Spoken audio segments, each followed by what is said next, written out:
Bonjour à tous. Alors, aujourd'hui, la deuxième vidéo du cours de quatrième, puisqu'on n'en a fait qu'une la semaine dernière. J'espère que vous avez passé un beau week-end, que vous arrivez un peu plus à vous organiser entre le temps de travail et vos temps un peu personnels. Moi, au niveau de l'organisation, je vais essayer de limiter à 2 vidéos par semaine, de manière à ce que vous ayez quand même du temps pour faire du travail dans d'autres disciplines et que vous ayez aussi du temps un peu pour vous, pour éviter d'être submergé un petit peu par les demandes que vous pourriez avoir à côté de ce que je vais vous demander de faire. Donc pour aujourd'hui, vous aviez un certain nombre de diapositives du cours à voir. Je rappelle bien entendu le récapitulatif des consignes. Vous avez à poser vos questions dans l'espace de travail et bien entendu, vous devez pour l'instant pas me redonner de travail demandé. Le travail n'est pas à redonner. Par contre, je vais mettre en ligne dans la semaine un QCM sur École Directe.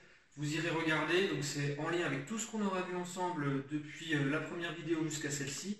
Et ce sera donc quelque chose qui vous permettra de vous situer, de faire un bilan. Alors pour moi ce sera noté, mais attention, étant donné que c'est un travail à la maison, c'est pas comme une évaluation, elle n'aura pas la même importance, je ne pourrai pas la prendre en compte comme une évaluation sur table, vous aurez bien entendu vos ressources à disposition, ça veut dire que ce ne sera pas de l'apprentissage classique, c'est plutôt pour voir si vous avez bien compris, bien réussi à acquérir les notions qu'on a vues tout au long de cette période où c'est quand même un peu plus compliqué de faire court avec donc la distance.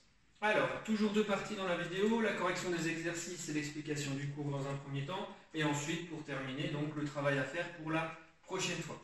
Alors, si possible, ayez le diaporama du cours avec vous pour pouvoir un peu mieux comprendre ce que je vais vous dire, puisque l'écran est quand même petit, vous n'allez pas pouvoir tout voir, donc ayez quand même ce diaporama avec vous, et si vous pouviez revoir la vidéo que vous avez eu à lire pour cette fois, pour aujourd'hui, ce serait bien. Comme ça, vous pourriez mieux comprendre ce que je vais vous donner comme information. Alors, on commençait donc sur la première diapositive à regarder un document qui était composé de deux zones d'information. Vous aviez donc un petit schéma qui expliquait les conséquences finalement de la famine en Afrique australe et un texte qui était extrait donc d'un article de RFI qui vous montrait un petit peu quelles étaient les causes, mais aussi les conséquences de cette famine dans cette région. Alors, il y avait plusieurs exercices dans cette diapositive. Vous aviez dans un premier temps à lister les éléments montrant que la famine en Afrique australe est très importante. Alors, dans un premier temps, il fallait tout simplement remarquer que nous avions 11 millions de personnes qui sont actuellement en Afrique australe en situation de grave insécurité alimentaire dans 9 pays. Ces 9 pays sont ici donc mis en lumière avec la couleur verte. On voit donc que par rapport à l'ensemble de la région, quasiment tous les pays sont dans cette situation de grave insécurité alimentaire. Et vous aviez un exemple précis qui était donné en dessous, en bas, avec un Zimbabwéen sur 2 qui est en situation de grave insécurité alimentaire. Ça veut dire une personne sur 2 dans le pays. Alors, grave insécurité alimentaire, il faut peut-être expliquer un peu ce que ça veut dire. Vous avez dans un premier temps, donc, en fait, si on prend un schéma pour vous expliquer, avec cette ligne, qu'est-ce que l'insécurité alimentaire? Vous avez la partie où vous êtes en sécurité alimentaire, c'est-à-dire vous n'avez pas de problème à trouver des aliments variés et sains pour votre consommation habituelle, et donc vous avez la possibilité de vous nourrir normalement. Ça ne veut pas dire que vous vous nourrissez forcément avec des produits bio ou des produits, on va dire, de grande qualité, mais ça va être au moins de la variété, c'est-à-dire avoir accès à des légumes, des féculents, peut-être de la viande de temps en temps. Bref, avoir à un moment donné assez à manger pour pouvoir avoir un corps qui soit donc en bonne santé. Ensuite, vous allez avoir des situations plus ou moins graves où vous allez avoir donc des difficultés à trouver un certain nombre d'aliments, donc qui va donc compromettre la qualité et la diversité de ce que vous allez manger. C'est quelqu'un qui va manger trop régulièrement le même aliment, qui va donc développer des carences parce qu'il manque finalement d'éléments variés. Et puis, bien entendu, vous pouvez avoir des cas beaucoup plus graves quand il y a des problèmes justement de famine, des problèmes on va dire d'ordre, à cause des guerres, à cause des catastrophes climatiques, où vous pouvez même avoir à un moment donné un manque de nourriture, et donc là vous allez sauter des repas parce que vous n'avez pas assez, soit à manger parce qu'il n'y a pas assez de nourriture disponible, soit parce que vous n'avez plus d'argent pour pouvoir vous acheter à manger, et donc vous allez sauter 1 ou 2 repas dans la journée, ça dépend. Et donc, l'insécurité alimentaire grave, là, cette fois-ci, c'est quand vous n'avez plus du tout d'aliments sur au moins une journée. C'est-à-dire qu'il y a des personnes qui ne vont pas manger du tout dans une journée. Donc, on est dans une situation plus grave, puisque là, vous mettez en danger, finalement, votre corps, puisque vous ne pouvez pas non plus multiplier non plus les jours sans manger, comme ça, sans qu'il y ait des conséquences. Donc, on voit bien que là, on est vraiment dans la situation la plus extrême, et on a donc beaucoup de gens en Afrique australe qui sont dans cette situation où, parfois, dans la nuit, eh bien, ils ne mangent pas du tout dans la journée. Donc ensuite, une fois qu'on avait remonté déjà ces deux éléments-là sur la grave insécurité alimentaire, on pouvait regarder aussi qu'il y a 45 millions de personnes qui sont menacées par la famine. Donc la famine, c'est tout simplement, on n'a plus à manger du tout, hein. Donc ça veut dire qu'en cas finalement de catastrophe exceptionnelle, une sécheresse cette année ou par exemple des inondations, je ne sais pas, vous pouvez avoir tout de suite énormément de gens qui vont se retrouver dans une situation de famine. C'est-à-dire qu'ils n'ont pas de réserve, ils n'ont pas de capacité finalement on va dire, de réagir et de pouvoir rebondir face à une difficulté aussi importante. Et donc c'est une catastrophe tout de suite. Là où par exemple en France, vous avez des problèmes climatiques de temps en temps, tous les ans, il y a des agriculteurs qui souffrent à cause de ça, hein. Mais derrière, vous avez toujours soit de la trésorerie, soit un moyen de vous rabattre par rapport à des assurances, ou des moyens qui vont permettre de finalement vous rattraper sur les années d'après. Ici, ces personnes-là, ça veut dire qu'elles ne peuvent pas se rattraper. S'il y a une catastrophe, elles sont tout de suite mises en danger, et elles peuvent donc se retrouver en danger. Donc, ensuite, vous avez également 8,3 millions de personnes qui sont aidées par le PAM, le Programme Alimentaire Mondial. Ce qui montre qu'aujourd'hui, on a des aides qui sont données finalement à un certain nombre de personnes dans cette région, qui montrent vraiment qu'on est dans une situation difficile, que ce n'est pas non plus une région, on va dire, où les gens vivent plutôt bien, plutôt où il y a des gens qui sont dans de graves situations, on va dire, alimentaires. Alors, avec ceci, vous deviez me dire quelle est la principale cause de la famine. Alors, pour retrouver la principale cause, il fallait prendre le texte et donc voir qu'il était donc à un moment donné lié aux températures qui augmentent dans la région. En fait, c'est le réchauffement climatique qui provoque cette insécurité alimentaire, puisque vous avez des conditions climatiques beaucoup moins favorables pour réussir à avoir une agriculture, on va dire, performante. Et comme vous êtes dans un pays où il y a une population qui est quand même beaucoup moins, on va dire, dotée en éléments technologiques ou en tout cas en systèmes qui permettent de combler finalement les différents problèmes qu'on peut retrouver dans la nature, eh bien on a des personnes qui vont se retrouver avec donc des difficultés à faire pousser finalement leurs aliments. Alors, ensuite, vous avez quelles sont les conséquences de la famine. Alors la famine, finalement, vous deviez déjà me dire que, eh bien, on a des gens qui peuvent tout simplement risquer d'avoir des gros problèmes de santé, hein, c'est ce qu'on voyait avec la première partie du diaporama, de cette diapositive. Et en même temps, eh bien, vous aviez dans le texte quelque chose qui indiquait que finalement, les gens, quand ils n'ont plus à manger, ils n'ont plus rien finalement pour pouvoir vivre, eh bien, ils se tournent plus facilement dans les groupes armés, tout simplement parce que ces groupes armés vont leur permettre soit d'avoir un salaire, soit de pouvoir aller piller peut-être des régions autres. Et donc tout ça va provoquer des conflits, provoquer des difficultés supplémentaires, puisque ces gens qui rejoignent ces groupes eh bien, vont provoquer de l'insécurité, vont provoquer encore plus de problèmes, puisque eux-mêmes vont participer à augmenter finalement la gravité de la situation. Mais c'est en général en réponse en fait, à une problématique qu'ils ont vécue, hein. Ces gens qui rejoignent ces groupes, c'est souvent par nécessité plus que par, on va dire, volonté. Donc c'était ce qu'il fallait remettre par rapport à cette première diapositive. Alors, ensuite, vous aviez le grand B, comment l'Afrique australe met-elle en avant ses ressources. Alors vous aviez pour cela une vidéo que je vous demandais d'aller voir. Donc j'avais mis le lien ici, je l'avais recopié là si jamais vous n'arriviez pas à cliquer sur le lien. Et puis j'ai également mis un QR code qui permet, si on le scanne, d'aller directement sur la vidéo si vous en avez la possibilité avec vos smartphones par exemple. Ça peut être une solution. Alors vous aviez un certain nombre de questions, puisque la vidéo durait 4 minutes, mais elle était assez riche en informations. Et donc vous aviez 5 questions à faire. La première était quelle est la principale source de revenus de l'Angola, donc un de ces pays de l'Afrique australe. C'était dit en tout début de vidéo, c'est finalement les revenus pétroliers. Il faut savoir que l'Angola est un gros producteur de pétrole mondial qui finalement produit un certain nombre on va dire de pétrole et que ça lui permet de dégager un certain nombre de ressources, hein. C'est quasiment équivalent à 40% de son PIB pratiquement, donc c'est quand même énorme. Ça veut dire qu'il y a plus d'un tiers de sa production, de sa richesse qui provient de ce pétrole. Donc dans quel domaine l'entreprise LP Electronica s'est-elle spécialisée? C'était aussi indiqué dans la vidéo. Eh bien c'est tout simplement donc, le smartphone, donc la téléphonie mobile. Vous aviez donc cette entreprise qui fabriquait donc des mobiles pour la population de l'Angola. Donc on était bien dans une production locale, l'objectif n'était pas de redistribuer forcément ces smartphones à l'étranger, c'était bien destiné aux Angolais. Alors, le commercial de l'usine indiquait que plus de 70% des Angolais, justement, n'avaient pas la possibilité de se payer ce produit, ce qui nous prouvait finalement que ces gens sont quand même dans une situation de pauvreté assez importante, puisque donc ces personnes n'ont pas les moyens d'avoir ce genre d'outils. Donc c'était vraiment ce qu'il fallait en déduire, même si bien entendu, voilà, avoir un smartphone n'est pas un signe de richesse en soi, mais de montrer que 70% déjà de ces Angolais n'ont tout simplement pas les moyens de s'en payer, ça montre déjà qu'il y a un problème de pauvreté Alors que, comme on l'a vu dans la question 1, ils ont quand même des ressources pétrolières importantes qui pourraient laisser penser que la population devrait en retirer des bénéfices.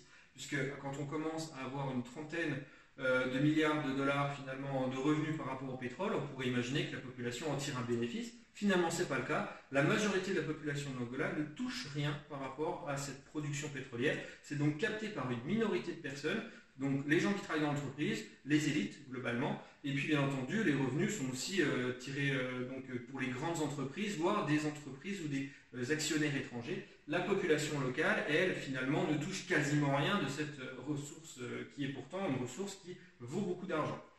Alors, ensuite, revenons sur notre entreprise. D'où viennent les pièces assemblées pour assembler le produit? Eh bien, dans la vidéo, il est indiqué qu'elles venaient de l'étranger, donc on est bien face à de la mondialisation ici, puisqu'on avait des produits qui venaient d'un pays étranger, mais qui étaient même hors continent, puisque c'était la Chine.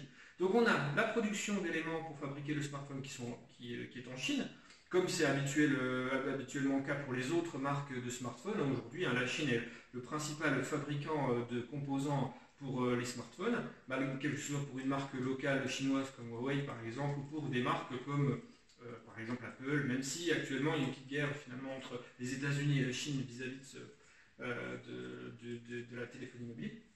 En attendant, on a donc des composants qui viennent de Chine pour être assemblés en Angola. Donc on a vraiment ici un lien direct avec des transferts de produits.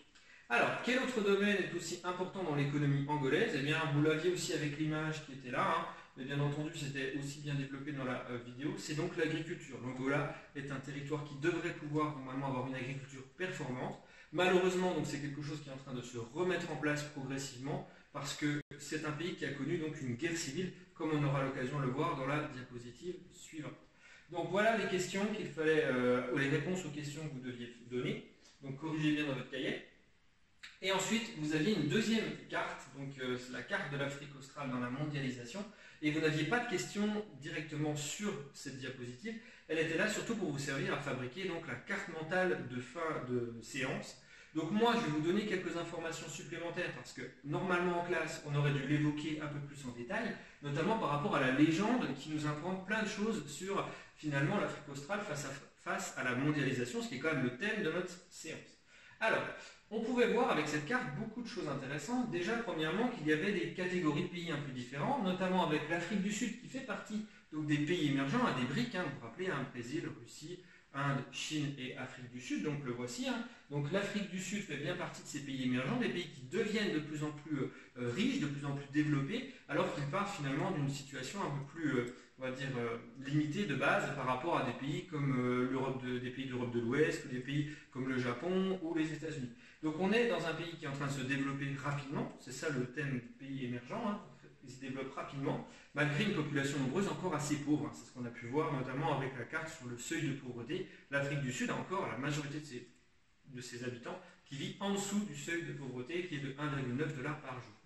Donc à côté de ça, vous aviez quand même des éléments importants par rapport à la mondialisation. Les métropoles, puisque c'est quand même quelque chose qu'on a déjà vu, la métropole c'est le centre de la mondialisation. Aujourd'hui, on concentre les activités dans des grandes villes de manière à les spécialiser, à les rendre puissantes et à les rendre un peu concurrentes, voire finalement, on va dire, complémentaires avec d'autres métropoles dans le monde. Donc ici, on a quelques métropoles, notamment Johannesburg, qui est une métropole donc, régionale importante, mais on a quand même peu de grandes villes qui sont à l'image de ce qu'on peut retrouver en Europe, en Amérique ou en Asie. Donc c'est plutôt limité. On en a, mais quand même assez peu. On a aussi par contre des ports importants avec marqué entre parenthèses ZIP. Alors qu'est-ce qu'une ZIP? ZIP, vous l'avez peut-être vu en 6e, c'est une zone industrielle ou portuaire. C'est donc une zone qu'on va retrouver dans un port où vous allez avoir des industries qui vont aussi, c'est donc une zone aussi d'export et d'import de produits. Donc vous avez une grande zone industrielle majeure en général qui est située sur le littoral. On a des ZIP importantes dans les grandes zones liées à la mondialisation. Donc avoir donc, ce genre de territoire, ce genre d'éléments dans un pays, ça permet donc d'avoir des liens avec le reste du monde.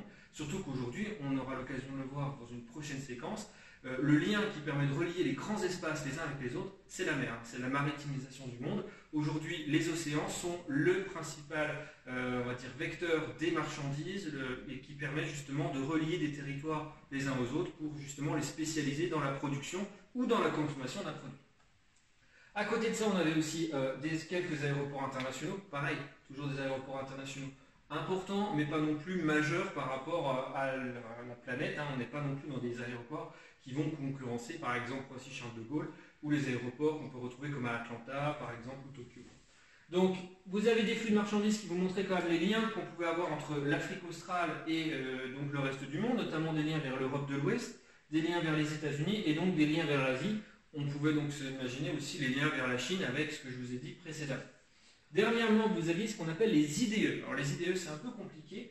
Pour vous expliquer, ce qu'on appelle les investissements directs étrangers, c'est tout simplement l'argent qui est investi par des investisseurs étrangers dans un pays, dans un secteur d'activité ou dans une entreprise. Je donne un exemple, vous avez des actionnaires qui vont être américains, qui ont de l'argent à investir, ils vont tout simplement regarder où, dans le monde, ils peuvent à un moment donné placer de leur argent, de manière à ce que cet argent leur rapporte ensuite des bénéfices. Donc ils vont aller voir des entreprises qui sont souvent des entreprises qui vont être rentables. Par exemple ici, si vous êtes en Angola, vous imaginez bien qu'on va surtout commencer par avoir des investissements liés donc à la production pétrolière, ou du moins à l'extraction pétrolière. Vous allez avoir des entreprises et surtout des actionnaires qui vont dire moi voilà, j'ai tant de milliers, tant de millions de dollars à investir en disant ici il y a moyen finalement de faire fructifier mon argent. Donc les IDE aujourd'hui dans la mondialisation c'est très important. Un pays cherche à avoir le maximum d'IDE possible, c'est-à-dire en gros un maximum de gens ou de pays étrangers qui vont investir pour vous. C'est-à-dire ils vont dire voilà, on vous prête de l'argent, on vous en donne, mais en échange derrière on espère que cela va faire fructifier finalement notre don, c'est-à-dire que derrière ce qu'on vient d'investir, ce qu'on vient de placer, il faut qu'on ait un retour sur investissement, mais donc ça permet à un pays ou une entreprise de toucher de l'argent de l'extérieur, ce qui lui permet de se développer. Derrière, elle va redonner des bénéfices, mais en attendant, elle s'est développée. Donc les IDE, c'est important, et on voit que finalement, il y en a quand même quelques-uns dans certains pays, notamment l'Afrique du Sud, qui reçoit le plus, mais également l'Angola ou le Mozambique, qui reçoivent donc plusieurs milliards d'IDE par an. Ce qui veut dire qu'il y a des pays étrangers ou des étrangers qui vont investir dans ces pays-là. Alors, voilà ce que je voulais vous dire par rapport à ça. Après, vous aviez d'autres informations sur les fragilités. Je ne vais pas y revenir. Donc, des pays qui sont quand même beaucoup marqués par le sida, c'est quelque chose qui est très présent en Afrique. Des flux migratoires importants. Si on regarde ces flux migratoires, on se rend compte qu'ils vont surtout vers un seul pays, l'Afrique du Sud. C'est quelque chose qu'on aura l'occasion de voir, que vous aurez l'occasion de voir finalement avec une étude de documents pour la prochaine fois. L'Afrique du Sud qui accueille énormément de migrants. On verra que ça pose aussi des problèmes dans ce pays-là. Et donc, vous aviez également des conflits récents. Ça, c'était intéressant par rapport à la carte mentale qu'il fallait créer pour la fin de séance, puisque vous aviez l'Angola, le Zimbabwe et le Mozambique qui ont donc connu des conflits récents, il y a moins de 20 ans, des conflits internes, c'est-à-dire des guerres civiles. Ce n'est pas des conflits avec d'autres pays, c'est des conflits internes. Et donc, ces conflits vont avoir forcément une conséquence sur la population locale, sur le tissu industriel, le tissu agricole. Tout ça, ça va forcément un peu limiter la production et provoquer des problèmes graves. Alors, vous aviez donc une trace écrite qui était une carte mentale organisée déjà avec des idées que je vous avais déjà données, mais qu'il fallait compléter avec des informations trouvées lors de votre étude de document. Alors, cette carte mentale était en deux parties, ce qui était devinable avec les deux couleurs des deux finalement sous-parties qui étaient déjà mis en avant. Vous aviez à mettre dans un premier temps un espace avec de nombreux atouts, c'est ce qu'on a commencé par voir, mais en Afrique australe on a des choses qui normalement voudraient dire que on a suffisamment de ressources pour que on fonctionne bien et on a un rôle important dans la mondialisation, mais pourtant vous avez une deuxième partie qui allait montrer que on a beau avoir des avantages, beau avoir des atouts, on se rend compte que c'est un territoire qui est plutôt oublié, mis un peu à l'écart parce qu'il y a des difficultés, il y a des problèmes, et ces problèmes sont quand même assez majeurs, ce ne sont pas des problèmes qu'on peut négliger loin de là. Alors, si on va sur les atouts, vous aviez donc plusieurs informations à donner. Dans un premier temps, déjà, les ressources stratégiques. Alors moi, je vous ai mis or, diamant, gaz, pétrole. Bien sûr, vous pouviez en mettre d'autres par rapport à la première carte que vous aviez sur cette étude de séance. Vous aviez un pays émergent et dynamique qu'on a évoqué tout à l'heure, l'Afrique du Sud, à retenir. Donc ce pays qui va être finalement le moteur, la locomotive de la région. Et un espace connecté au reste du monde avec des ports importants et quelques aéroports internationaux, même si, je vous ai dit, c'est quand même pas non plus le top de ce qu'on peut avoir dans le monde, c'est quand même des choses importantes, mais ce n'est pas non plus, on va dire, au niveau de ce qu'on a pu voir sur Tokyo ou les États-Unis, bien entendu. Alors, ensuite, au niveau de l'espace encore marqué par de nombreuses fragilités, il y avait une pauvreté importante, plusieurs éléments étaient à mettre. Moi, j'ai choisi de mettre 45 millions de personnes menacées par la famine, c'est quand même pas un chiffre anodin, 45 millions c'est important. Bien sûr, vous pouviez en mettre d'autres, dès le moment que vous montriez que la pauvreté elle est importante dans cette région. Ensuite, vous aviez des conflits récents par rapport à la carte présente, mais aussi la vidéo qui vous montrait à un moment donné que l'Angola avait été victime d'une guerre civile il y a 20 ans. Donc vous aviez l'Angola, le Zimbabwe ou le Mozambique que vous pouviez citer ici. Si certains en ont d'ailleurs vu quelques-uns sur Internet pour essayer de plus donner des détails, ça peut être intéressant donc de connaître 2-3 informations sur ces guerres civiles, même si elles sont compliquées à comprendre. Alors, ensuite, des richesses inégalement réparties, on voit qu'il y a beaucoup de personnes qui sont sous le seuil de pauvreté. Donc ce qui montre qu'on a beau avoir des richesses qui sont quand même des richesses assez valorisantes, assez intéressantes et convoitées dans le monde, on se rend compte que la majorité des gens, finalement, n'en profitent pas. Donc ça veut dire que ces richesses, elles sont bénéfiques à une minorité de la population, et surtout bénéfiques à ceux qui vont l'utiliser dans le reste du monde, qui eux vont donc vont capter ces richesses, vont les faire fructifier, alors que la population, la majorité de la population, elle vit dans des conditions extrêmement difficiles. Voilà ce qu'il y avait à faire pour aujourd'hui. Alors, le travail à faire pour la prochaine fois. Alors, dans un premier temps, vous allez avoir à faire les exercices diapositives 8 et 9. D'accord? Donc, juste 2 diapositives. Ça permettra quand même d'avoir un peu de temps pour pouvoir faire votre correction, mais également faire d'autres travaux dans d'autres disciplines. Copiez bien toujours dans le cahier les titres de séance, les documents et faites vos réponses au crayon de papier. Comme ça, quand je corrige, eh bien, vous pouvez rajouter les informations au stylo. Et donc la prochaine vidéo que je vous mettrai en ligne avec les prochaines échéances sont pour le jeudi 26 mars. Voilà, merci de m'avoir écouté et puis bonne semaine à vous.